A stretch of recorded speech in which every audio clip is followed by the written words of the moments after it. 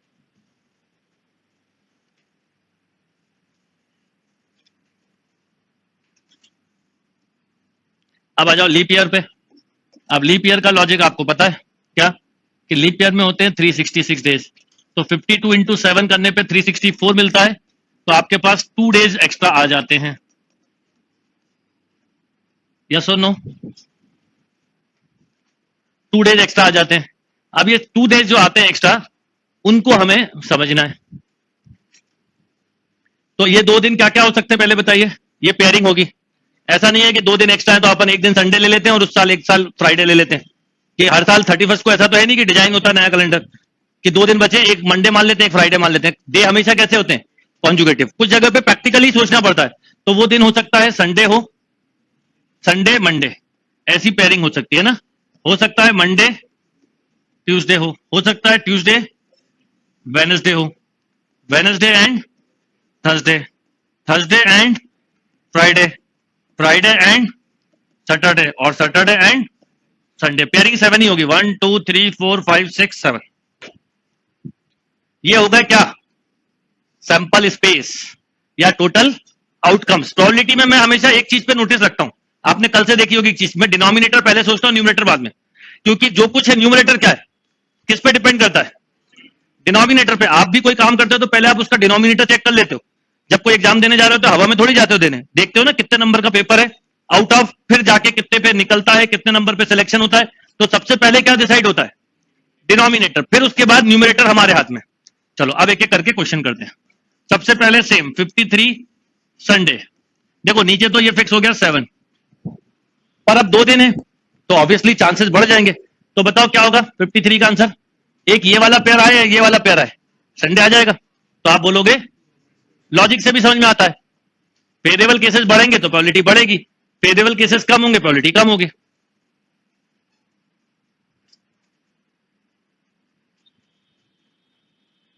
ठीक, तो 53 में ये पेयरिंग हो जाती है कि 2 दिन बचे एक्स्ट्रा, ये 2 दिन की पेयरिंग हो गई, Sunday Monday, Monday Tuesday, Tuesday Wednesday, Wednesday Thursday, Thursday Friday, Friday Saturday, Saturday Sunday. अब नंबर 1 केस लिया मैंने 53 संडे का। अच्छा, मैं अगर आपसे बोलता 53 मंडे, तो क्या कुछ आंसर चेंज होता? नहीं, आप अभी भी 2/7 बोलते, क्योंकि मंडे के लिए आपको पेयरिंग एक ये वाली दिख रही है और एक ये वाली दिख रही है, राइट। अगला 53 संडे और मंडे, संडे हो या मंडे हो,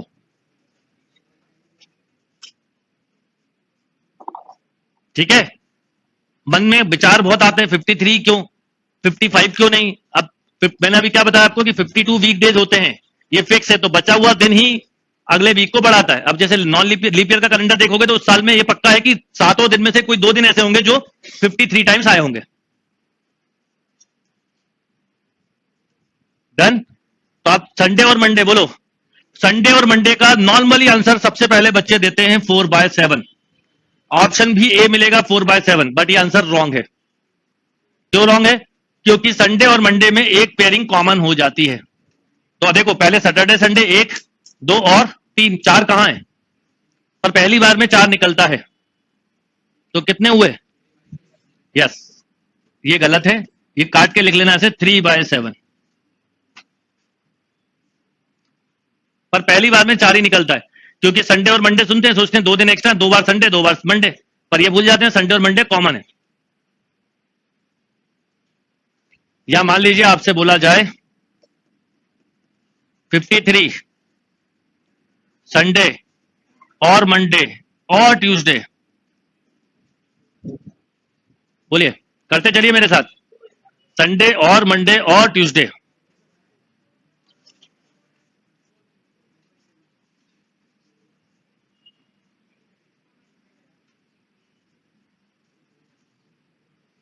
संडे और मंडे और ट्यूसडे।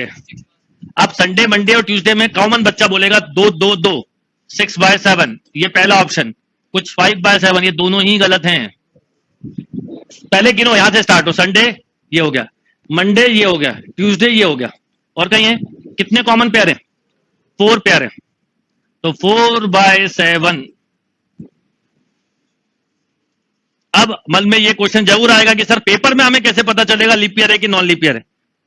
कैसे पता चलेगा? क्वेश्चन में दिया होगा कि आज note point the probability for non leap year 53 Sunday या लीप ईयर 53 संडे। ये हमें चिंता नहीं करनी, देने वाले को करनी है चिंता। हमें हर एक की चिंता होती है, वो देने वाले को भी हमें बताना, भैया तू बता देना, हमें भूलना मत। तो अपन ऐसी चिंता ना करें। ये समझ में आ गया? तो ये मिस्टेक होती है, ये बता रहा हूं मैं। इसलिए पेयरिंग ये सैंपल स्पेस में बार बार क्यों बनवा रहा हूं, क्योंकि सब कुछ खेल यहीं पर है प्रोबेबिलिटी का। अगला 53 संडे और वेनसडे।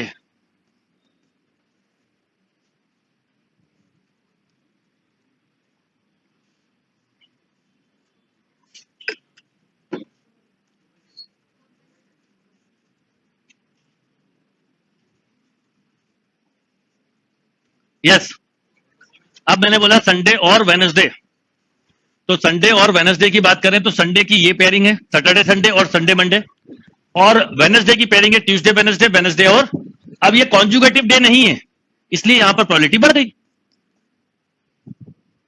इसलिए बढ़ गई। मान लो मैं आपसे बोलूं, मान लो मैं आपसे बोलूं कि 53 संडे और ट्यूसडे और फ्राइडे, मान लो। अब बताइए, तो आपको पहले फोकस करना है संडे पे, Sunday Saturday Sunday Sunday Monday, फिर फोकस करना है ट्यूसडे पे, मंडे ट्यूसडे ट्यूसडे वेनसडे, फिर फोकस करना फ्राइडे पे, थर्सडे फ्राइडे फ्राइडे सैटरडे। कितना? 6/7। देख के बोलो ना, कोई आपको अपने आप जितना समझ के पढ़ोगे चीजें भूलोगे ही नहीं। पहली 2 क्लास में 90% चीजें वही पढ़ाता हूं मैं जो स्टैंडर्ड है, पर कल से आपको बहुत चेंज मिलेगा। डन? अच्छा, इसमें बताइए 53 संडे और वेनसडे और सैटरडे,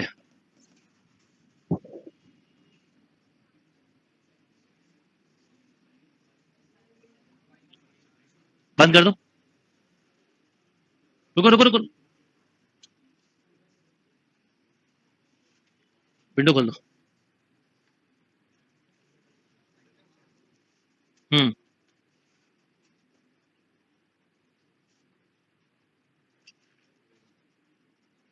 बैठ जाओ।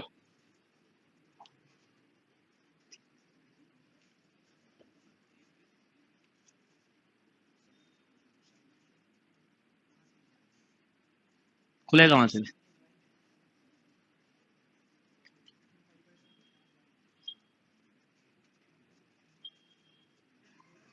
Okay,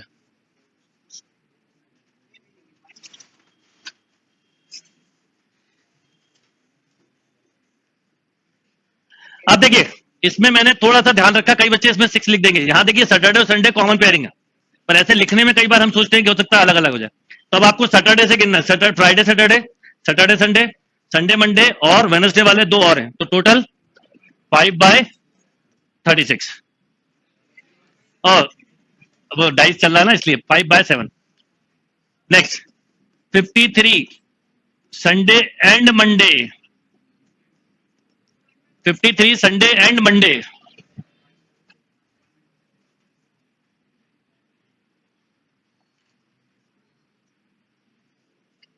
Sunday and Monday. अब संडे एंड मंडे की अगर बात की जाए तो ये पॉसिबल है, 2 दिन है, अगर यही पेयर आ गया उठ के तो पॉसिबल है। तो कितना? वहां पे 0 इसलिए था, एक ही दिन था, यहां पे पॉसिबल है। पर अगर आपसे ये क्वेश्चन ऐसा पूछा होता 53 संडे एंड वेनसडे, तो ये पॉसिबल नहीं था, क्योंकि संडे के बाद वेनसडे नहीं आ सकता, तो ये 0 हो जाएगा। डन? चलिए, तो अब ये हो गया, कैलेंडर खत्म।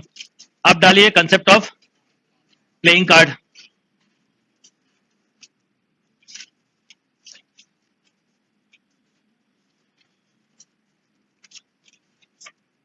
लिखिए प्लेइंग कार्ड।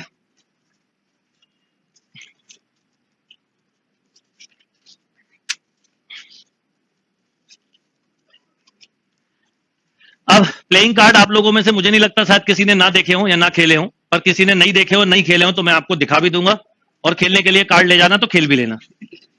ठीक है, चलिए बात करते हैं प्लेइंग कार्ड की। तो देखिए जैसे ही प्लेइंग कार्ड पे बात करते हैं तो प्लेइंग कार्ड होते हैं कितने, 52, और इसमें कितने कलर होते हैं, ये भी ये भी मेरा अब तक का अनुभव है कि मैं प्लेइंग कार्ड में जब भी कलर बोलता हूं सबसे पहले बच्चे 4 बोलते हैं।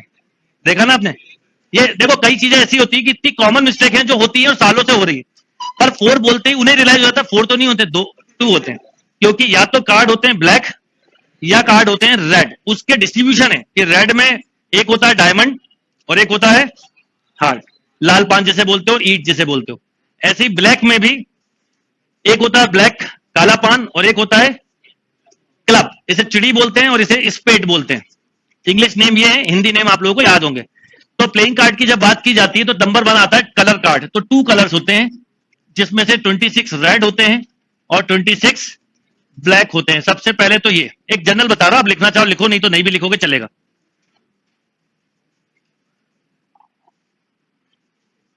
ठीक, अब इन 26 रेड में से के 2 पार्ट हैं जिसमें 13 डायमंड के होते हैं और 13 लाल पान या हार्ट के होते हैं। 26 ब्लैक के 2 पार्ट हैं, 13 स्पेड के होते हैं, 13 क्लब। क्लब मतलब होता है चिड़ी, स्पेड मतलब होता है काला पान। यानी अगर आपसे मैं बोलूं कि क्लब कौन सा तो ये क्लब है, स्पेड कौन सा तो ये स्पेड है, काला पान। ये हो गया डायमंड और ये हो गया लाल पान। इस तरह से टोटल 4, इन्हें सूट कार्ड भी बोलते हैं, है ना। अब आप सबके पास मोबाइल फोन है या कंप्यूटर है तो आप उसमें इमेज देख भी सकते हैं ना, मैं स्मार्ट बोर्ड में दिखा सकता हूं पर अभी मुझे वो टाइम खर्च नहीं करना है। तो एनीवे ये क्लियर है बात। इन्हें बोलते हैं सूट कार्ड, ये जो लिखे हैं ना इन्हें एक जैसे हैं, इन्हें बोलते हैं सूट कार्ड। तो कितने सूट कार्ड होते हैं, 4 सूट कार्ड होते हैं, और एक सूट में कितने कार्ड होते हैं, 13 कार्ड। यानी अगर आपसे मैं बोलूं कि डायमंड के कितने पत्ते हैं तो आप बोलोगे सर डायमंड के 13 पत्ते हैं, लाल पान के भी 13 हैं, काले पान के भी 13 हैं और चिड़ी के भी 13 कार्ड होते हैं। तो इन्हें सूट कार्ड भी बोलते हैं। ऐसे कितने पत्ते होते हैं जिनके ऊपर चेहरे बने होते हैं, जिनके ऊपर चेहरे बने होते हैं मतलब चेहरे वाले पत्ते जो कहलाते हैं, इन्हें फेस कार्ड भी बोलते हैं। फेस कार्ड मतलब वो जिनके ऊपर फेस मार्क होता है। कई लोग इक्के को फेस कार्ड में गिन लेते हैं, इक्के में फेस कहीं दिख रहा है नहीं। तो फेस कार्ड अगर बोले जाए तो फेस कार्ड होते हैं 12, जिसमें 4 होती है किंग, 4 क्वीन और 4 जैक या नेव। इस तरह से टोटल 12 ऐसे कार्ड होते हैं जिनके अंदर चेहरे बने होते हैं।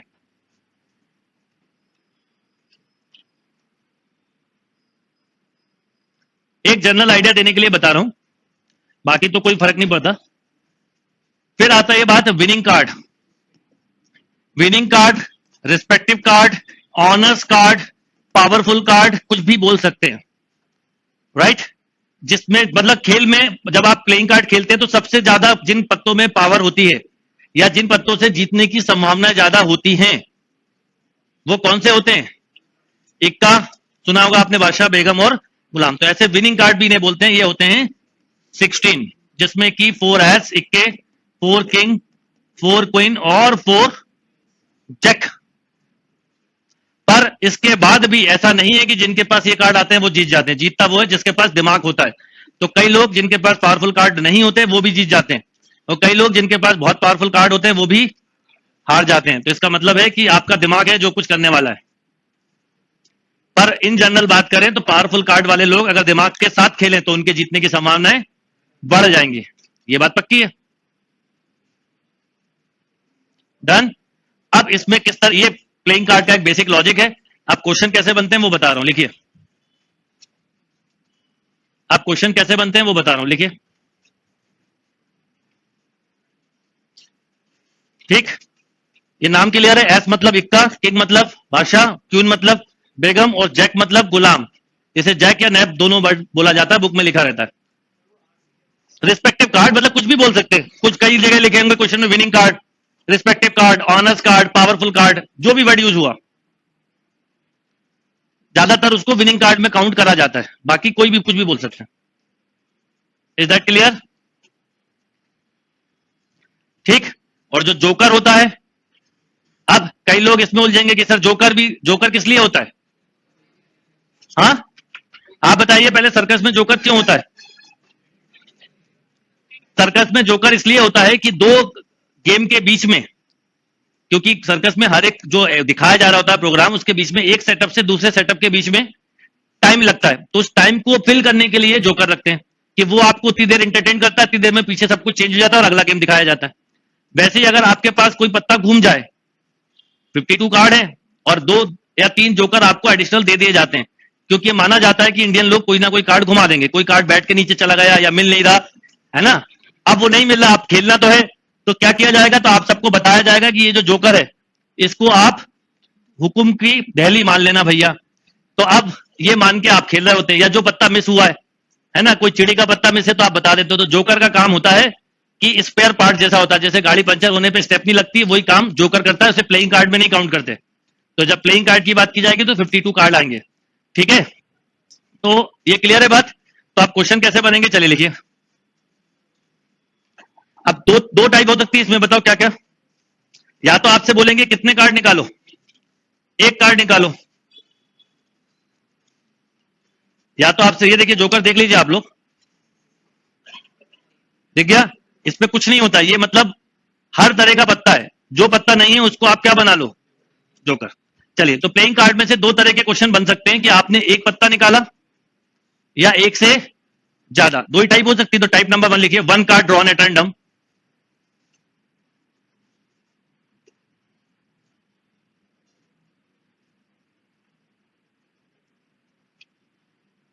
One card drawn at random from a pack of 52 playing card, ऐसा लिखा जाता है ना। 1 card drawn at random from a pack of 52 playing card, find the probability. आज सारा स्टैंडर्ड खत्म हो जाएगा, एक डीपीटी दूंगा, अपलोड भी करवा दिए, उसको कल डिस्कस भी करेंगे, जिससे कि हम कल तक काफी आगे बढ़ जाए।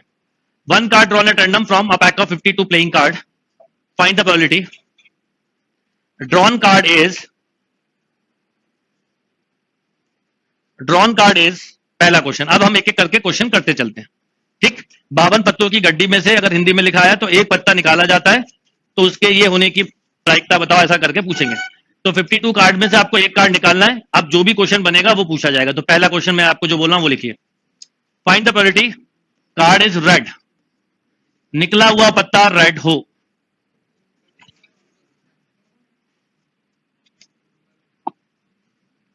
निकला हुआ पत्ता रेड हो।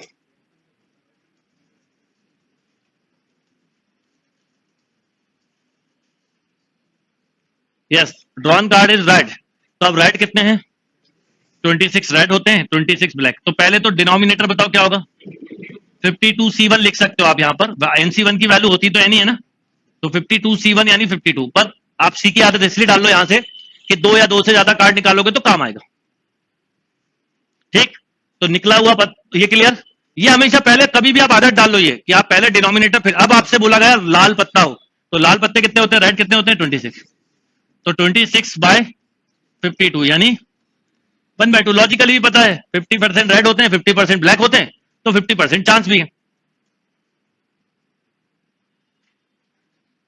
आप लोग अभी आंसर इस फॉर्मेट में देना, लिखना इस फॉर्मेट में, बुक में इसमें मिलेगा, पेपर में भी यही, पर इसको मैं इसलिए चाहता हूं कि मुझे ये पता रहे कि आप सब कुछ सही कर रहे हैं कि नहीं, क्योंकि कैंसिल नहीं करोगे तो डिनोमिनेटर तो पहले से पता मुझे, आपसे क्या मैं एक्सपेक्ट कर रहा हूं, न्यूमरेटर का राइट होना, ठीक। चलिए दूसरा question, red and black, red and black.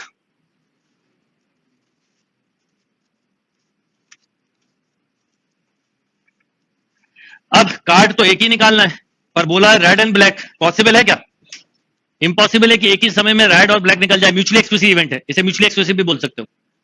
जब दो चीजें एक साथ ना हो तो क्या आएगा, रेड और ब्लैक। जैसे आपको किसी को मैजिक दिखाना है तो आप बोल सकते हो कि देखो मेरे पास एक मैजिक है, इसमें से कोई भी एक कार्ड निकालो, मैं उसका कलर बता दूंगा, देख लेना या तो रेड होगा या ब्लैक। क्या है, मतलब मैं बिल्कुल 100% श्योर हूं, समझ में आ गई बात। 52 by 52 and this is 1.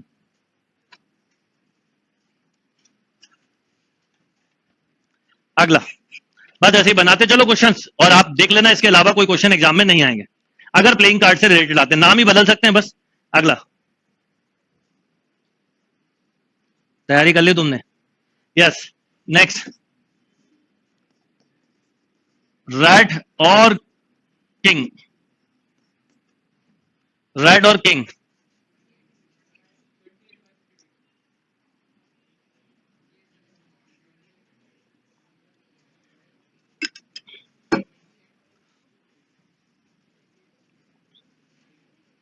Yes, red और किंग। अब देखिए, पहले रेड समझ में आ गया था, वो पिछले का वन समझ में आ गया। मैंने बोला रेड या ब्लैक, तो पक्का है कि आप निकला हुआ पत्ता रेड या ब्लैक होगा, तो श्योर इवेंट हो गया, वन आ गया। अब रेड कितने होते हैं? 26। किंग कितने होते हैं? 4। अब यहां से मैं आपको फॉर्मूले भी इंट्रोड्यूस करूंगा अगले टाइप से, फॉर्मूले होने लगे यूज। अब रेड कार्ड में रेड किंग तो ऑलरेडी इंक्लूड है, तो बचे क्या? Black king. कितने? 2 ब्लैक किंग और 26 रेड कार्ड, तो फेवरेबल कार्ड कितने हुए? तो 28C1 बाय 52C1। कई लोग 30 बोल सकते हैं बाय मिस्टेकन। 26 प्लस 4 कितना होता है? 30। तो 30 बाय 52 भी बहुत कॉमनली बोला जाता है, जो ऑप्शन ए में पाया जाता है। कुछ लोग 2 बाय 52 भी बोल देते हैं कि रेड और किंग तो 2 ही होते हैं। होता है 2 आंसर, पर कहां होगा? अगर यही क्वेश्चन में ऐसे बोल देता रेड एंड किंग, देखो कीवर्ड क्या है इस पे डिपेंड करता है। अगर मैं पूछ ही लेता रेड एंड किंग, तो बिल्कुल सही है, रेड 2 होते हैं किंग के साथ, तो ये होता है 2 बाय 52, 56 नहीं।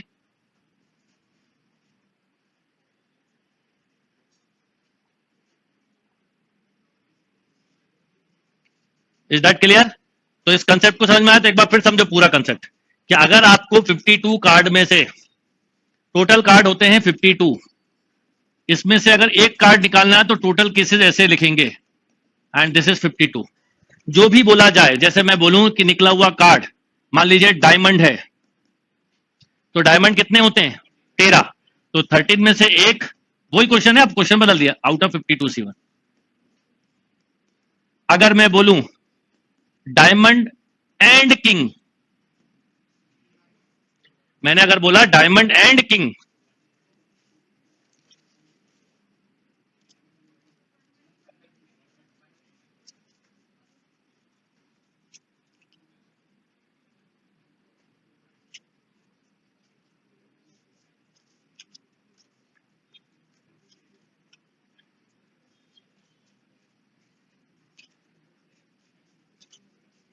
अब देखिए मैंने आपसे पूछा डायमंड एंड किंग, डायमंड के साथ साथ किंग हो ऐसा एक ही पत्ता होता है? ये कौन सा है? डायमंड पर क्या नहीं है? किंग नहीं है। ये क्या है? किंग पर डायमंड नहीं है। तो जो बोला जाए वो सोचना होता है, तो ऐसा पत्ता सोचना है जो डायमंड भी हो और साथ में किंग भी हो, ऐसा पूरी प्लेइंग कार्ड में एक ही होता है, तो 1 और टोटल हो गए 52। अब यही क्वेश्चन, किंग ऑफ डायमंड, इसे बोलते हैं किंग ऑफ डायमंड। अब अगर मैं आपसे ये पूछता डायमंड और किंग, और एंड के कंसेप्ट बहुत क्लियर रखिए, बस सारी मिस्टेक वहीं से होती है। मैंने बोला डायमंड और किंग, तो या तो डायमंड हो या किंग हो, तो डायमंड मतलब ये भी चलेगा, ये किंग है, ठीक है, और ये डायमंड है, और ये भी चलेगा। तो मैं आपसे बोलूं कि 13 डायमंड तो ले ही लिए पूरे पूरे, पर 13 डायमंड में किंग तो आ ही गया। अब जो बचे हुए किंग है, like king of spade, king of club, king of heart, वो 3 किंग भी तो हमारे काम के हैं ना, तो इन तीनों को इनको ऐड कर दो तो कितना हो गया? 16 बाय 52। तो जो बोला गया अगर उस पर फोकस करोगे तो मिस्टेक नहीं होगी।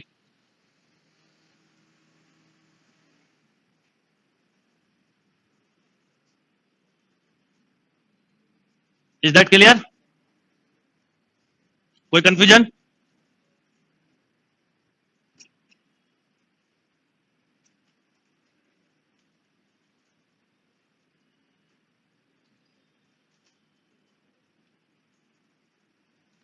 डायमंड और किंग, तो क्या बोला है उसको देखना है। मान लो मैंने आपसे बोला, समझना, फेस कार्ड, तो बोलो कितना? 12 बाय 52। जो बोला जाए, नीचे तो बदलेगा नहीं। विनिंग कार्ड बोलो 16/52। ठीक, मैंने बोला डायमंड एंड स्पेड, भैया जीरो। डायमंड और स्पेड कैसे आ सकता है एक साथ? जीरो। मैंने बोला डायमंड और स्पेड, तो डायमंड के 13, स्पेड के 13, 26/52।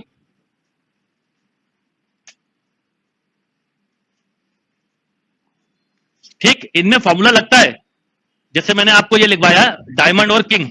ठीक है, तो इसका ऐसा फॉर्मूला भी मैंने आपको बताया नहीं, पर लगेगा डायमंड और किंग। तो इसमें ऐसा होता है कि डायमंड का निकाला, किंग का निकाला, minus diamond intersection king, common को माइनस कर दिया। मैं अभी बिना फॉर्मूले के पढ़ा रहा हूं। अभी अगले, मैंने वही तो बोला थोड़ा फॉर्मूले स्टार्ट हो रहे हैं तो बताऊंगा अगले में, पर अभी बिना फॉर्मूले के कंफर्टेबली कर रहे हो वैसे ही करो ना, क्या जरूरत है अभी फॉर्मूले की। नेक्स्ट, ध्यान से करिएगा, डायमंड और स्पेड और जैक, डायमंड स्पेड और जैक, सही करोगे तो मिस्टेक नहीं होगी।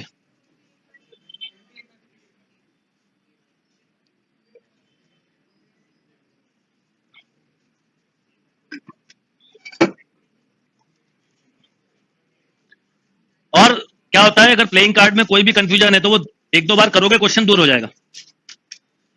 थिंकिंग पावर डेवलप करनी पड़ती है, प्रोबेबिलिटी ये बोलती है।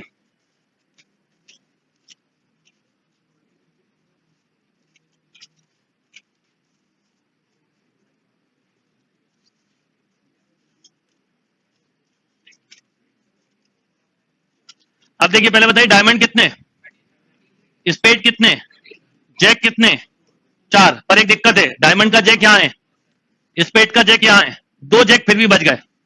कौन कौन से 2 जैक बचे होंगे? हार्ट वाला और क्लब वाला। तो 2 बचे हुए जैक और 26 ये कार्ड हो गए, कितने फेवरेबल? 28। अब आप फॉर्मूले से बच गया अगर ऐसा करोगे, नहीं तो बहुत लंबा फॉर्मूला लगेगा 3 के लिए। नंबर थ्योरी में पढ़ा ना, सेट थ्योरी में क्या पढ़ा आपने? 3 के लिए जो फॉर्मूला था वो लगेगा, A union B union C. Unnecessary time खराब कर लोगे, इसलिए फॉर्मूला नहीं बता रहा हूं, जहां जरूरत लगेगी बताऊंगा भी। ऐसा नहीं, क्योंकि प्रोबेबिलिटी के फॉर्मूले बेस्ड क्वेश्चन भी एग्जाम में बहुत कॉमनली पूछे जाते हैं, तो फॉर्मूले तो पढ़ेंगे, बट जहां बिना फॉर्मूले के हो रहा है वहां काय के लिए फॉर्मूला लगाएं। क्योंकि प्रोबेबिलिटी का एक लॉजिक है, अगर आप सही कैलकुलेट कर सकते हो फेवरेबल केसेस तो कोई फॉर्मूले की जरूरत नहीं। नहीं कर सकते तो फॉर्मूला उसमें क्या करता है? हेल्प करता है आपकी, बस, और थोड़ी कुछ कर रहे हैं। आप लॉजिकली करोगे तो पहले डायमंड स्पेड जैक, फिर डायमंड स्पेड के कॉमन, स्पेड जैक के कॉमन, जैक और डायमंड के कॉमन, फिर तीनों का एडिशन, इतना लंबा फॉर्मूला लगा दोगे। जो मेंटली होने वाला क्वेश्चन है उसको अननेसेसरी फॉर्मूले से उलझा के लंबा कर लोगे। Is that clear? तो 1 कार्ड से रिलेटेड इस टाइप के क्वेश्चन बनते हैं। अब 1 के ऊपर आते हैं, चलिए।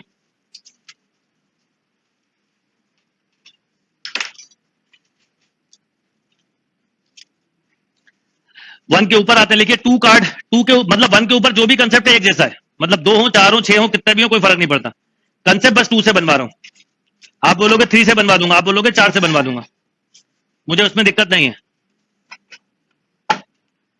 2 card drawn at random, 2 card drawn at random from a pack of 52 playing card. कितने कार्ड निकालना है? एट रैंडम मतलब समझते हो आप? 2 कार्ड बस इसमें से निकाल दो, ये 1 एंड दिस इज 2। अब इसमें 2 टाइप होती हैं, बता देता हूं स्टार्ट करने के पहले। एक होता है, अब कई लोग कंफ्यूज होते हैं, सर 2 कार्ड निकालना है एक एक करके या एक साथ? पहले सुन लो, 2 कार्ड निकालना है एक एक करके निकालो या एक साथ निकालो? एक साथ निकालो, ये एक साथ निकाल दिए, ये एक ही बात है। डिफरेंस कहां होता है वो समझ लो। अगर डिफरेंस होता है विथ रिप्लेसमेंट और विदाउट रिप्लेसमेंट, समझ में आया? यहां पे वहां नहीं होता कि 2 कार्ड आपसे बोले हैं तो 2 कार्ड आप चाहे तो एक बार में निकाल दें, ये 2 निकाल दिए, ये 2 कार्ड निकाल दिए, ठीक, या एक एक करके निकाले, ये एक ही बात है, निकल गए। डिफरेंस क्या होता है? विथ रिप्लेसमेंट और विदाउट। विथ रिप्लेसमेंट का मतलब होता है एक कार्ड निकाला, इसके स्कोर को देखा और नोट डाउन कर लिया जो भी है, फिर रख दिया, फिर निकाला दूसरा, इसे बोलते हैं विथ रिप्लेसमेंट। और विदाउट रिप्लेसमेंट मतलब जो अभी मैं कर रहा था, विदाउट रिप्लेसमेंट मतलब एक निकाला, दे दिया, फिर अगला निकाला। डिफॉल्ट केस क्या होता होगा? विदाउट रिप्लेसमेंट, क्योंकि जब आप प्लेइंग कार्ड खेलते हैं तो आप पत्ते बांटते हैं, ऐसा थोड़ी बांटते ही ले लिया बस हो गया, अब नहीं देना है। अब याद रखो, तुम बिना पत्तों के खेलो, नहीं होता ना। तो विदाउट जो केस होता है वो होता है विदाउट रिप्लेसमेंट। तो विथ रिप्लेसमेंट मेंशन किया जाएगा, अगर मेंशन नहीं किया तो इट मींस विदाउट रिप्लेसमेंट है। विदाउट रिप्लेसमेंट मतलब एक एक करके निकाल लो या एक साथ निकाल लो, सेम थिंग। ये क्लियर है बात? कोई कंफ्यूजन इसमें? क्योंकि ये भी एक कॉमन, अच्छा कई बार कंफ्यूजन होता नहीं है, हम खुद ही कंफ्यूजन करते हैं, खुद ही दिमाग में 4 नए क्वेश्चन लाएंगे और फिर कहेंगे हम कंफ्यूज हो रहे हैं। ये एक और बहुत बड़ी दिक्कत है। प्रोबेबिलिटी बताती है कि ह्यूमन ब्रेन जो है अच्छी चीजों को भी, पॉजिटिव थिंग को भी निगेटिव करने में माहिर होता है। मतलब आपसे कोई भी पॉजिटिव बात बोली जाए तो उसको निगेटिव करने में आप तुरंत माहिर हो। निगेटिव बातों को पॉजिटिव करना मुश्किल होता है, या जिन लोगों को पॉजिटिव बातों को निगेटिव करना होता है उनसे आप कभी क्या मत करो, पॉजिटिव बात। जैसे कोई बच्चा अगर रोते हुए आया और हमारा सिलेक्शन नहीं हो रहा, पढ़ाई में मन नहीं लग रहा, सर बहुत डर लग रहा है, तो उससे अगर आपने समझाना चालू किया पॉजिटिव, तो समझ लो आप अपना माथा फोड़ रहे हो, जो घर वाले करते हैं कई बार। क्यों फोड़ रहे हो? क्योंकि जैसे ही आप समझाना चालू करोगे वो फिर आपको ज्ञान देना चालू करेगा। क्यों? अरे बेटा नहीं पढ़ लो, अच्छा होता है। क्या होता है अच्छा? वो हमारे बाजू में 2 बच्चे इंजीनियर है, कुछ हुआ उनका? वो मामा जी का बच्चा, उसका कुछ नहीं हो रहा। जैसे ही वो रोते हुए आए कि मेरा कुछ नहीं हो रहा, उससे बोलो हो भी नहीं सकता तुम्हारा कुछ। ये वर्ड ऐसा है जो अच्छे अच्छों के अंदर एनर्जी ला देता, कुछ हो भी नहीं सकता, चाहोगे भी तो नहीं हो सकता। ठीक है ना? तो अब ये बोलेंगे तो क्या होगा? क्या बोलेगा वो? अरे सर आपने ऐसी बात कैसे कह दी, ऐसा थोड़ी है, मैंने KG 1 में मेहनत की थी, टॉप किया था, क्लास 2 में भी एक बार टॉप किया था। तो फिर वहां से स्टार्ट हो जाओगे आप। तो इसलिए ह्यूमन ब्रेन के हिसाब से इंसान से बात करनी चाहिए। तो बात समझ में आ रही है? तो आपको अगर प्लेइंग कार्ड की बात की जा रही है तो बाय डिफॉल्ट केस होता है विदाउट रिप्लेसमेंट, दिए और उसके पास ही रह गए, लिए नहीं। और अगर विथ रिप्लेसमेंट देना है, देते हैं क्वेश्चन आते हैं पेपर में, तो लिखा रहेगा कि विथ रिप्लेसमेंट। ठीक है? और विथ रिप्लेसमेंट में एक एक करके ही निकालते हैं, क्योंकि विथ रिप्लेसमेंट है। निकाला, चेक किया, अंदर रख दिया, निकाला, चाहे 5 कार्ड निकाल लो पर रखना। विथ रिप्लेसमेंट एक साथ नहीं कर सकते। विदाउट रिप्लेसमेंट जो है वो एक एक करके करो या एक साथ करो, सेम थिंग है। क्लियर बात? चलो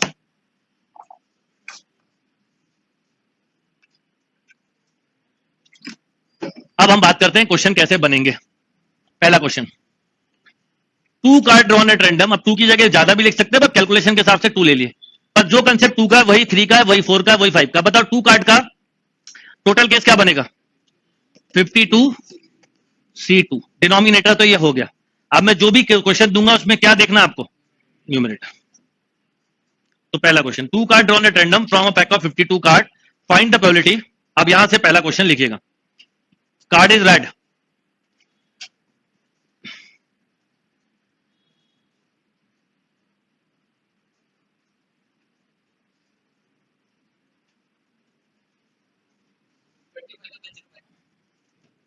मैंने बोला 2 card drawn at random from pack of 52 card, find the probability card is red. तो देखिए रेड के लिए बात की जा रही है, तो रेड होते हैं 26 out of 52।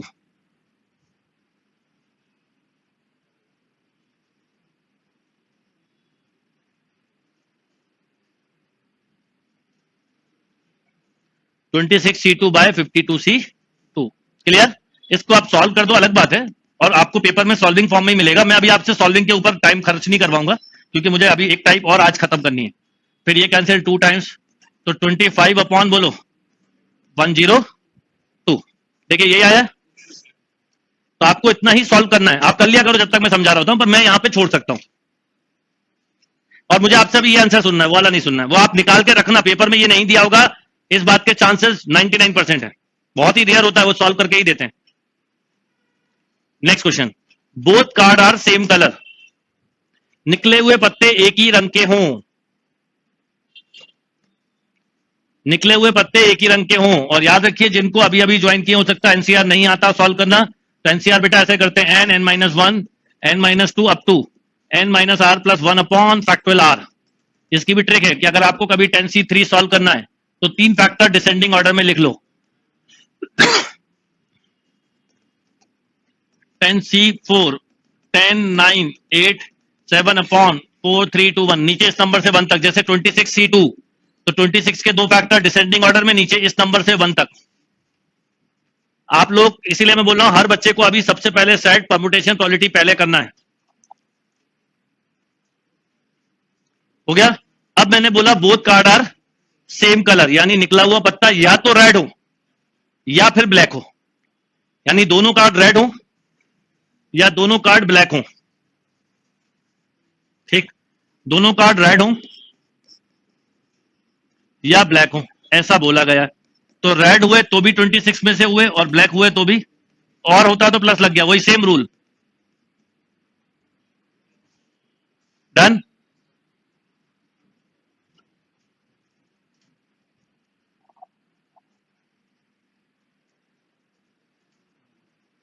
Ideas clear? Solve कर लोगे इसके बाद इसको, तो ये आएगा 26 25 टू टाइम बाय 52 51, ये आएगा 25/51। देखना 25/51।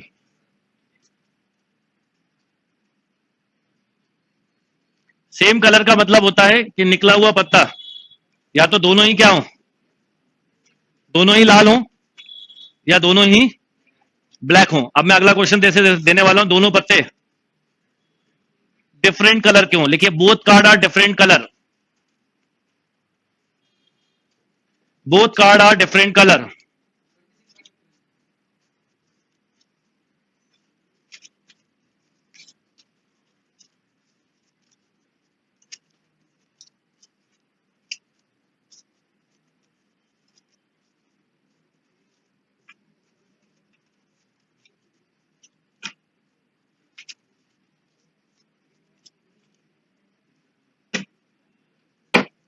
Both card are different colour, दोनों पत्ते अलग अलग रंग के हों।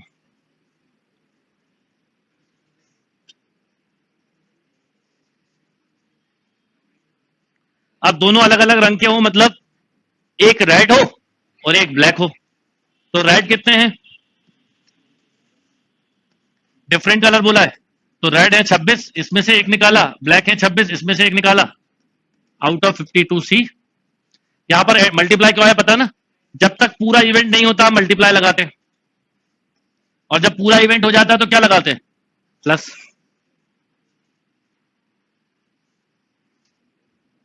डन। एक रेड निकले और एक क्या निकले? ब्लैक। एंड है, one red and one black. Next question.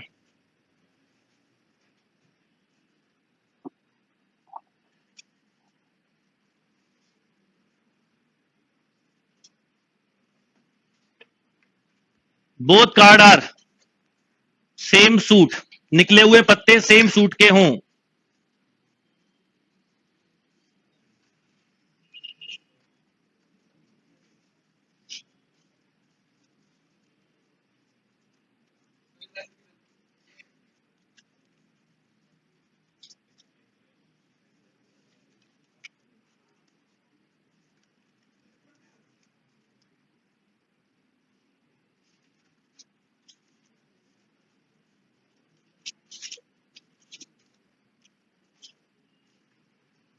Both card are same suit का मतलब होता है कि निकले हुए पत्तों में से दोनों पत्ते या तो ईंट के हों या दोनों पत्ते कैसे हों बेटा? चिड़ी के हों। सेम सूट मतलब ये, या दोनों पत्ते ही लाल पान के हों या दोनों पत्ते ही ये काले पान के हों। यस और नो? यानी निकला हुआ पत्ता सेम सूट का हो। जब आपके पास दो कार्ड आए तो आप बोलो कि सर ये तो एक ही सूट के हैं, ऐसा ना हो कि एक आ जाए ये और एक आ जाए ये क्या कहलाएंगे? अब ये भी दूंगा क्वेश्चन अगला, ये क्या कहलाएगा? Different suit. और ये क्या कहलाएगा? Same suit. मतलब ये ध्यान रखना है कि क्या बोला गया। अब सोचिए कैसे करेंगे। इसके दो तरीके हो सकते हैं, शॉर्टकट भी बताऊंगा अब यहां से, कहीं कंफ्यूजन हो तो अभी आज ही करा, अभी जब क्वेश्चन आएंगे कॉम्पिटेटिव तो और थोड़ा कॉन्फिडेंस बढ़ेगा, क्योंकि अगला वीक प्रैक्टिस वीक होगा। अब मैंने बोला both card are same suit, suit कितने होते हैं? चार। चार में से एक सूट निकाल लो। अरे चार सूट होते हैं ना, चिड़ी का, काला पान का, लाल पान का और ईट का, तो चार में से एक सूट निकाला। और एक सूट में कितने कार्ड होते हैं? इसको ऐसे सोचो, चार ग्रुप है मेरे पास, चार ग्रुप है, एक ए ग्रुप है जिसमें 13 बच्चे हैं, बी ग्रुप है इसमें भी 13 बच्चे हैं, है ना? ऐसे सोचा करो। एक सी ग्रुप है जिसमें भी 13 स्टूडेंट, और एक डी ग्रुप है जिसमें कितने? मैं बोलता हूं कि मुझे दो बच्चे चाहिए काम के लिए, पर मैं कोई एक ग्रुप का लूंगा, तो मैं ऐसे नहीं सोचूंगा चार में से पहले ग्रुप में सोचूं, अरे यार चार में से कोई ग्रुप निकालते हैं और उसके कितने बच्चे ले लें? दो। वही काम कि पहले चार में से एक ग्रुप निकाला और उस निकले हुए ग्रुप से दो बच्चे निकाल लो, तो या दो कार्ड निकाल लो। एक तरीका सोचने का ये हो सकता है। एक बच्चा ये बोल सकता है कि सर 13 डायमंड में से दो निकाले, या 13 स्पेड में से दो निकाले, या 13 क्लब में से दो निकाले, या 13 हार्ट में से दो निकाले, आउट ऑफ। अब ये सब सेम है तो इसको आप 4 टाइम भी तो लिख सकते हो ना, तो बात वही है। ये देखो 4C1 की वैल्यू कितनी होती है, तो बात एक ही है पर ये लिखने में अभी, क्योंकि आगे लेंदी क्वेश्चन बढ़ते हैं तो ये कंसेप्ट काम आता है, ये वाला शॉर्ट। और ये वाली कुछ चीजें अभी समझ में भी नहीं आया तो प्रैक्टिस के बाद आएंगी, क्योंकि अभी एकदम से कई बार अगर आप फर्स्ट टाइम पढ़ रहे हो तो आप या फर्स्ट टाइम प्रोबेबिलिटी के कंसेप्ट बना रहे हो तो टाइम लगेगा।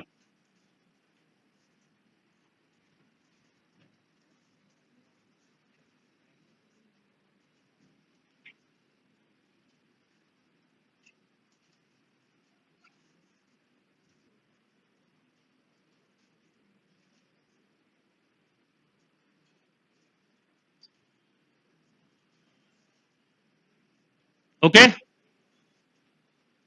कोई कंफ्यूजन? एक बार और बता रहा हूं, तो मैं बोलता हूं ना ये वाली टाइप जो होती है ना मोर देन वन वाली, इस पे क्वेश्चन कम आते हैं, पर इसको बताऊंगा और क्वेश्चन के साथ और बताऊंगा। अभी तो आपको प्रैक्टिस शीट दूंगा जब और बताऊंगा, बाकी अभी समझो। आप पहले बताओ कितने सूट होते हैं? 4। ऐसा सोचो ना, एक 4 क्लास है, A B C D section, her section में 13-13 बच्चे हैं। प्रिंसिपल ने बोला टीचर को जाओ 2 बच्चे लेके आओ, किसी एक सेक्शन की रिपोर्ट पता करनी है। तो क्या करेगा टीचर? वो सोचेगा 4 में से कोई एक सेक्शन देखूं, तो 4C1, और उस सेक्शन के कितने बच्चे निकाल लूं, ये हो गया। या फिर एक दूसरा टीचर ए सेक्शन में गया 2 बच्चे लिए, या फिर या लगता तो प्लस बी गया, बी में लिए 2 निकाल लिए, या फिर सी में से या फिर डी में से। पर निकले कितने बच्चों में से होंगे? 52, क्योंकि पूरे मिला के बच्चे कितने हैं स्कूल में? 52। आया बात समझ में?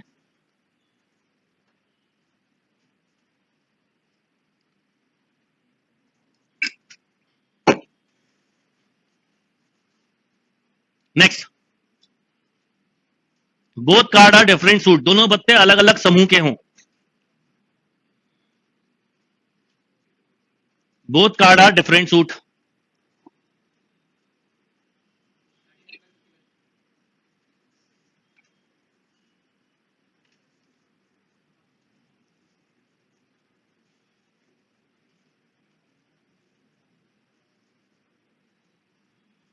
Both card are different suit, दोनों पत्ते अलग अलग कलर के हों।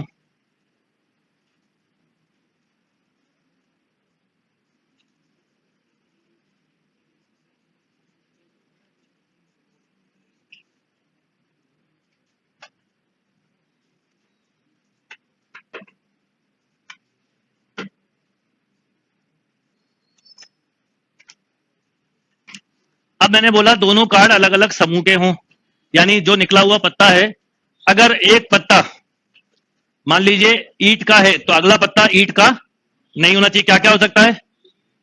ब्लैक भी हो सकता है, रेड भी हो सकता है, मतलब हार्ट कोई भी हो सकता है दूसरा। मतलब आप ऐसे सोचिए कि प्रिंसिपल ने ये बोला है कि जाओ भैया 2 बच्चे लेके आओ, तुम लोगों का फीडबैक लेना, अलग अलग सेक्शन के लेके आना, ठीक है? आप लोगों को पता है कि आप जरा सा भी मुंह फाड़ते हो मेरा मैं कितना वो हो जाता हूँ डिस्टर्ब। आप लोग जरा एक्टिव रहा करो, और ऑनलाइन वाले भी ध्यान रखो इस बात का।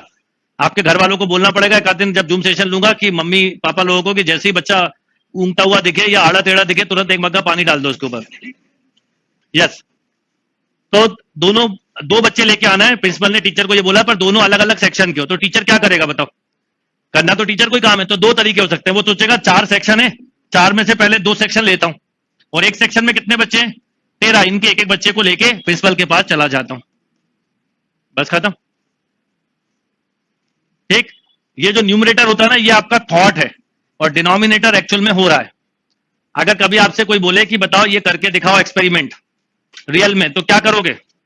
तो ऐसा मत करने लगना कि पहले डायमंड के एक साथ जमा लिए, ऐसा नहीं। अगर ये एक्सपेरिमेंट करना होगा तो क्या करेगा कोई? बस इन इन कार्डों में से क्या करेगा? 2 कार्ड निकाल देगा, बस खत्म, ये एक्सपेरिमेंट खत्म। ये तो क्या है? ये आपकी एक इमेजिनेशन है कि ऐसा हुआ होगा। तो प्रोबेबिलिटी मैंने बोला ना, पूरा क्या किस पे बेस्ड है? अनुमानों पे। जैसे आप जब एग्जाम देने जाते हो तो 4 ऑप्शन रहते हैं, तो आप में से कई लोग सोचते हैं गैसिंग करें, यूट्यूब पे मिल भी जाएंगे तुक्का लगाने का 100% सटीक तरीका, और सबसे हाईएस्ट व्यू आपको देखना उसी के मिलेंगे, क्योंकि लोग ये चाहते हैं कि सब कुछ शॉर्टकट हो जाए। जीवन में कुछ शॉर्टकट नहीं होता, बिना मेहनत के कुछ नहीं मिलता। बिना मेहनत के जो मिलता है वो क्या होता है उसका आप खुद समझ लो। तो मेहनत करके ही मिलता है, तो ये कोई शॉर्टकट नहीं, तो ये आपकी इमेजिनेशन पावर होती है, और एक्चुअल में नीचे जो लिखा है वो हो रहा होता है।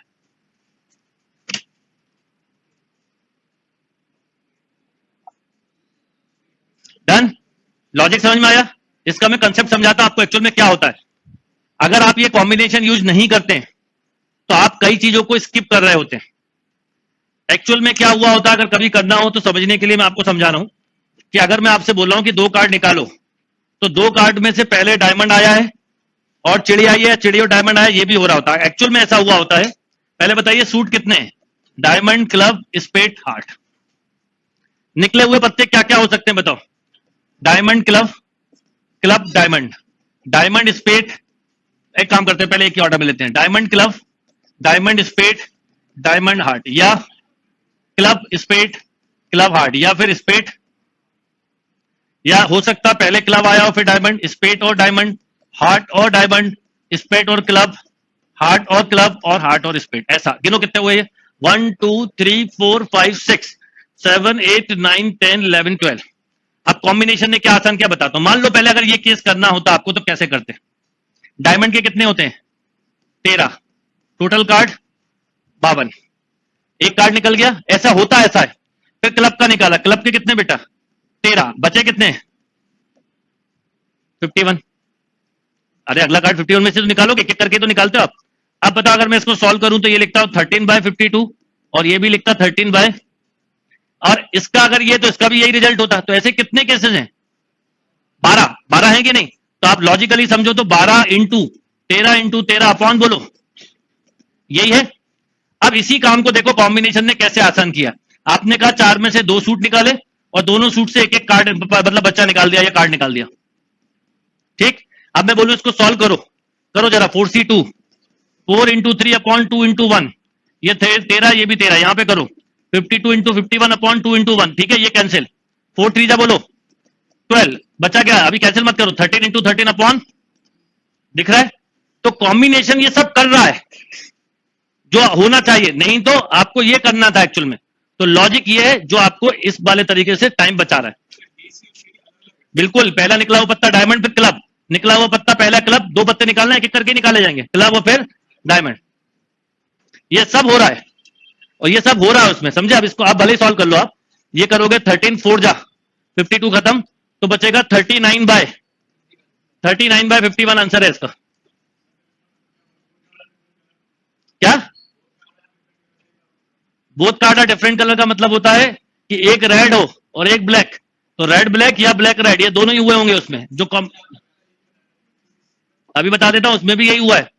जहां मैंने सी यूज कर लिया वहां सब हो गया, आपको पता नहीं चला।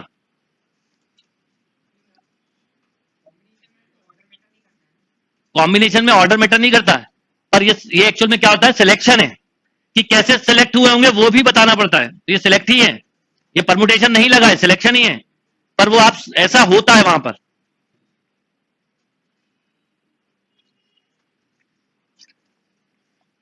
तो ऐसे मन में बहुत क्वेश्चन आएंगे, पर ये क्वेश्चन के जवाब अगर आप चाहोगे कि आज मिल जाए तो समझ जाओ आप प्रोबेबिलिटी जीवन भर नहीं सीख सकते। कुछ जगहों पे आप अभी मैं बता रहा हूं वो ध्यान रख लो, याद रख लो और प्रैक्टिस करते चलो। 10-15 दिन बाद आपके 50% क्वेश्चन के जवाब आपको मिलेंगे, बचे हुए जवाब अगले 6-8 महीने में मिलेंगे। ऐसा क्यों हुआ? क्योंकि मैंने क्या बोला, ये क्या है, सब इमेजिनेशन है, तो उसके लिए थोड़ा इमेजिनेशन को टाइम भी तो देना पड़ेगा, थोड़ा सोचना भी तो पड़ेगा। ऐसा थोड़ी कि आपने कुछ करा और हो गया।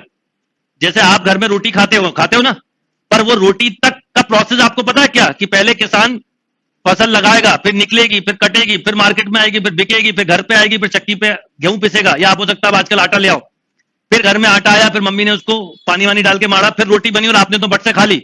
अब उसके पीछे के प्रोसेस को जब समझोगे तो समझ पाओगे कि भैया ये एक रोटी जो मैं छोड़ रहा हूं, इसके पीछे कितनी बड़ी मेहनत है किसान की।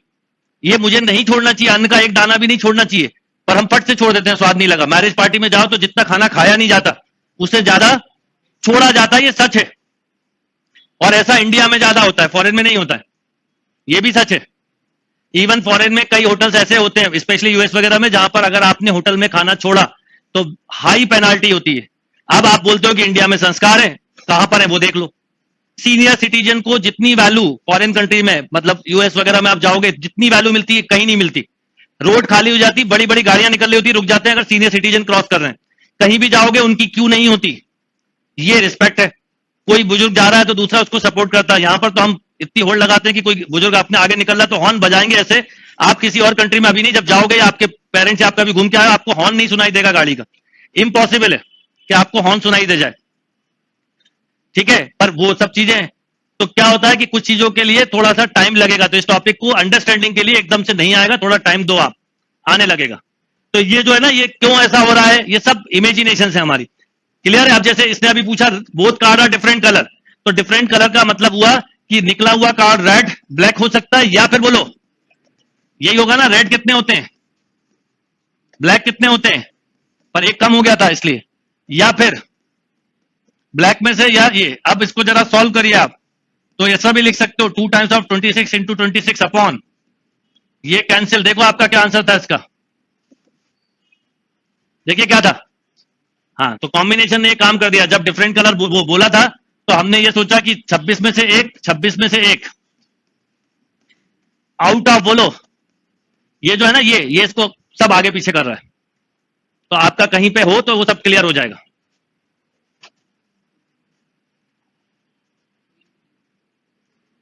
क्लियर? कोई कंफ्यूजन? तो आपको प्लेइंग कार्ड या कोई भी टाइप अभी धीरे धीरे पढ़ाऊंगा, तो थोड़ा सा इसकी थिंकिंग पावर डेवलप करना, इसलिए मैं चाहता हूं कि पीएनसी के साथ आप लोगों को परमुटेशन, सॉरी प्रोबेबिलिटी के साथ परमुटेशन और सट, ये टॉपिक पे और वर्क करना चाहिए, जिससे कि ये अच्छे स्ट्रांग हो जाए। और कुछ चीज समझ में नहीं आए तो उसे छोड़ के आगे बढ़ जाओ, कुछ समय बाद आपको वो खुद समझ में आ जाएगा। ठीक है? 2C2 आएगा, दो में से दोनों ही कलर लेना है। जब आपसे बोला जाता है बोथ कार्ड और सेम कलर, तो यहां ऐसे करते हैं। तो अब आप आज सोचिएगा, कल हम इसमें आगे बढ़ेंगे। आज एक डीपीटी दिए, उसमें कुछ टाइप आज कवर नहीं हो पाई है, कल करेंगे। पर कुछ फॉर्मूले लिख लीजिए आप, जो आपके काम आएंगे।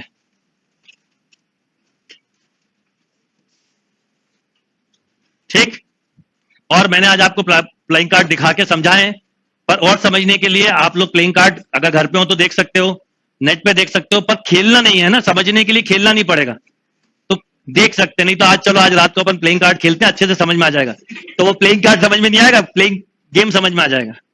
चलिए लिखिए, फॉर्मूला फॉर प्रोबेबिलिटी के कुछ फॉर्मूले लिख लीजिए, काम आएंगे। If A and B are two mutually exclusive event, A और बी अगर म्यूचुअली एक्सक्लूसिव हैं, तो पी ए यूनियन बी, बोलो क्या होता है, P A plus P B. इसमें इंटरसेक्शन वाला पार्ट क्या होता है बेटा, 0। ऐसा लिखना, formula for mutually exclusive event, पता है पर लिख लो, अच्छा रहेगा।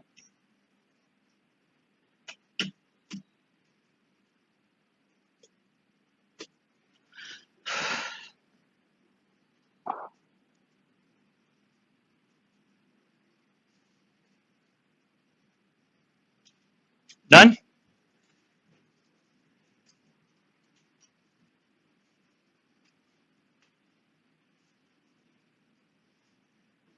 कोई कंफ्यूजन? ठीक। अगर अब लिखो फॉर्मूला फॉर म्यूचुअली एक्सक्लूसिव, उसी के नीचे अगर म्यूचुअली एक्सक्लूसिव की बात की जाए, कल क्योंकि हम प्रॉब्लम और नंबर्स और जो डीपीटी दे रहा हूं वो डिस्कस करूंगा। कल की क्लास में आपको बहुत सारी नई चीजें पढ़नी है। ये पोर्शन है ए इंटरसेक्शन बी।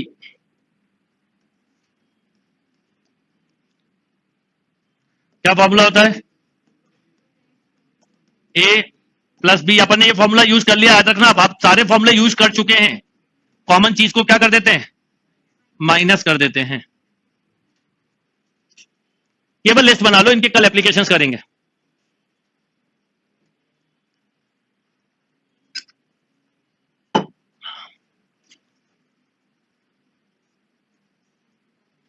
डन? ये 2 इवेंट के लिए हो गया, 3 के लिए भी लिख लीजिए।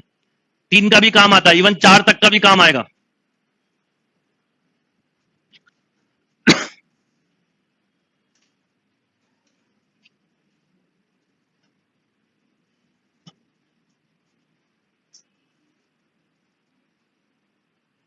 Formula for mutually exclusive for 3 events. मान लो 3 इवेंट है, A B C. A B, non mutually का मतलब होता है कुछ कॉमन नहीं होना। म्यूचुअली मतलब होता है डिसजॉइंट सेट, ए का बी में नहीं, बी का सी में नहीं, कुछ कॉमन नहीं। बोलो, A union B union C. Union का मतलब याद रखना हमेशा और या क्या, प्लस होता है। कई बुक में इसको ऐसे भी लिखते हैं, ए प्लस बी प्लस सी, एक ही बात है। ए और बी और सेम थिंग, पर 90% चांस, 99% चांस यूनियन मिलेगा लिखा। बोलिए क्या होता है formula, P A plus P B plus, इसमें हर इंटरसेक्शन क्या होते हैं, 0 होते हैं। सब जीरो होते हैं, ऑल आर जीरो।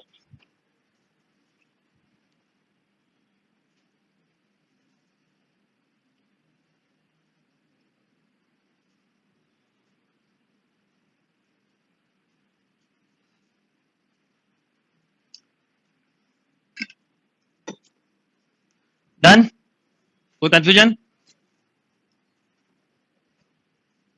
अब उसी के साथ क्या लिखो, अगला फॉर्मूला पता है आपको, नॉन म्यूचुअली एक्सक्लूसिव इवेंट, फटाफट लिख लीजिए।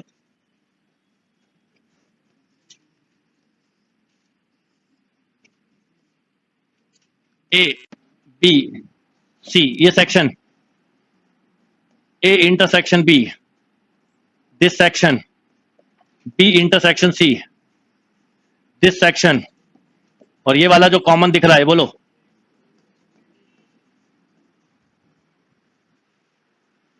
ये सब फॉर्मूले आपने सेट थ्योरी में लिखे हैं, दोबारा लिखवा रहा हूं। ये तीनों बड़े कनेक्टेड टॉपिक हैं, इसलिए मेरा बड़ा मन है कि आप लोग 10-12 दिन खूब टाइम दो इस पे, जितना टाइम दोगे उतना अच्छा। बार बार करे हुए क्वेश्चन करो, करे हुए क्वेश्चन से नए क्वेश्चन बनते हैं। क्या होता है, करा हुआ क्वेश्चन है, उस जैसा कुछ क्वेश्चन आएगा तो आप फट से कर लो। आप ये मत सोचो कि मेरे पास टाइम है तो मैं 4 गाइड कर लूं, वो खतरनाक होता है, उसमें कंसेप्ट डेवलप नहीं होते। एक ही बुक एक ही गाइड को बार बार करने से थोड़े लॉजिक डेवलप होते हैं। यस, इसका फॉर्मूला होता है A union B union C, P A P B P C minus A intersection B, B intersection C. ये सब माइनस कर देते हैं, पर इतनी बार माइनस कर देते हैं कि ये हर बार माइनस हो जाता है, इसलिए प्लस करना पड़ता है। ए बी और सी। प्लेइंग कार्ड में ये वाला क्वेश्चन भी इस फॉर्मूले पे हमने करा था, जो 3 वाला करा था, पर इसको यूज नहीं किया। नंबर वगैरह में करेंगे यूज आगे चल के, कल की क्लास में ये यूज करवाऊंगा, इसलिए आज बता रहा हूं फॉर्मूले।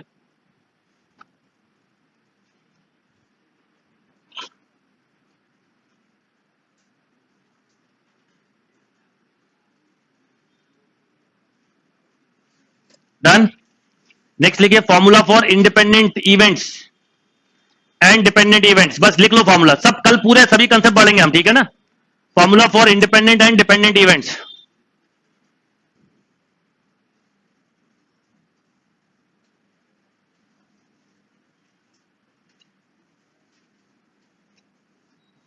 Formula for independent and dependent events.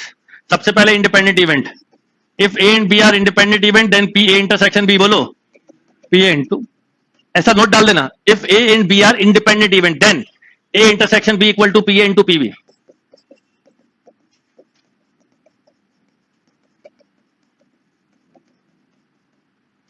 P A P B P सी।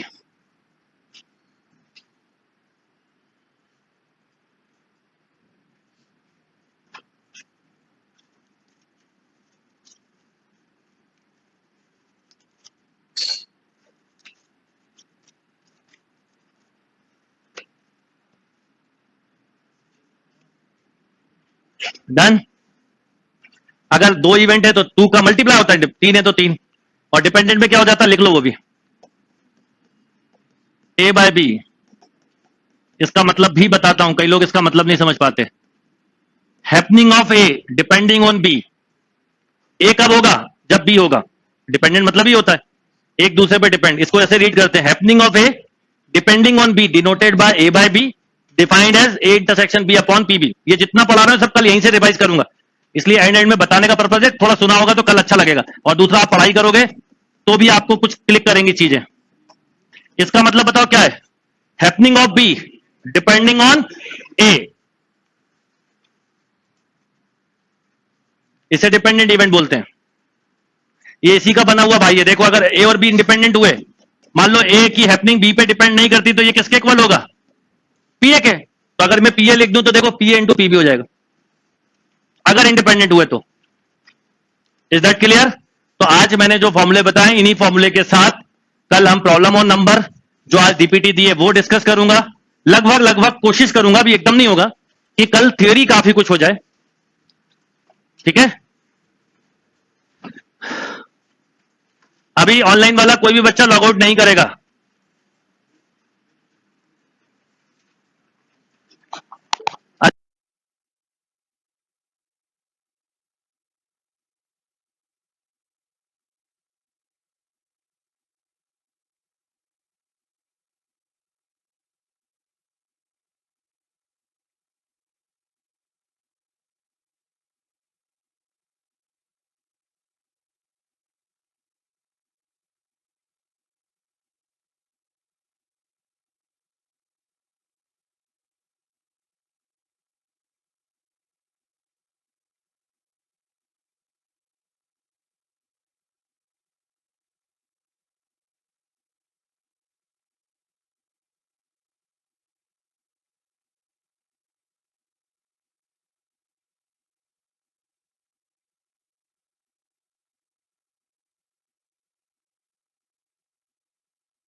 अब ऑनलाइन वाले बच्चों के जो जो डाउट है वो बता रहा हूं।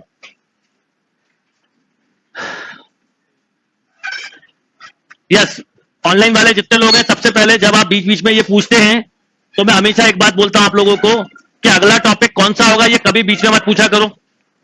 अच्छा, अगला टॉपिक कौन सा होगा और अगले कुछ महीने क्या पढ़ाने वाला हूं, इसका मैंने एक मास्टर प्लान दिया हुआ है। आप लोगों में से किसी को भी कंफ्यूजन हो तो मैंने अगले 6 महीने का पूरा मास्टर प्लान बताया, उसको आप देख सकते हो। एक चीज। दूसरी बात, जब भी बफरिंग इस एंड पे होगी, जब भी बफरिंग मेरे एंड पे होगी, मैं खुद ही बोल दूंगा। आप लोग कभी कभी लिखते हो तो मैं आपको बता दूं कि आपका नेटवर्क का इश्यू होता है, इसलिए कभी कभी ऐसी दिक्कतें हो सकती हैं। दूसरा, मास्टर प्लान किसी अगर बैच में नहीं है तो हो सकता है ए बी सी डी में ना हो, क्योंकि मास्टर प्लान बेसिकली ऐप वालों के लिए, पर नहीं है तो मैं ऐड करवा दूंगा। अगर किसी बैच में मास्टर प्लान नहीं है तो ऐड करवा दूंगा, चिंता मत करिए।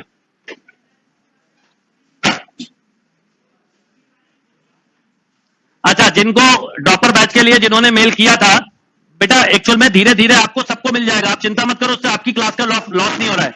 हर एक बच्चे को ऐप बैच के साथ साथ ऐप प्लस ड्रॉपर होगा या ऐप प्लस जे या ऐप प्लस एच होगा।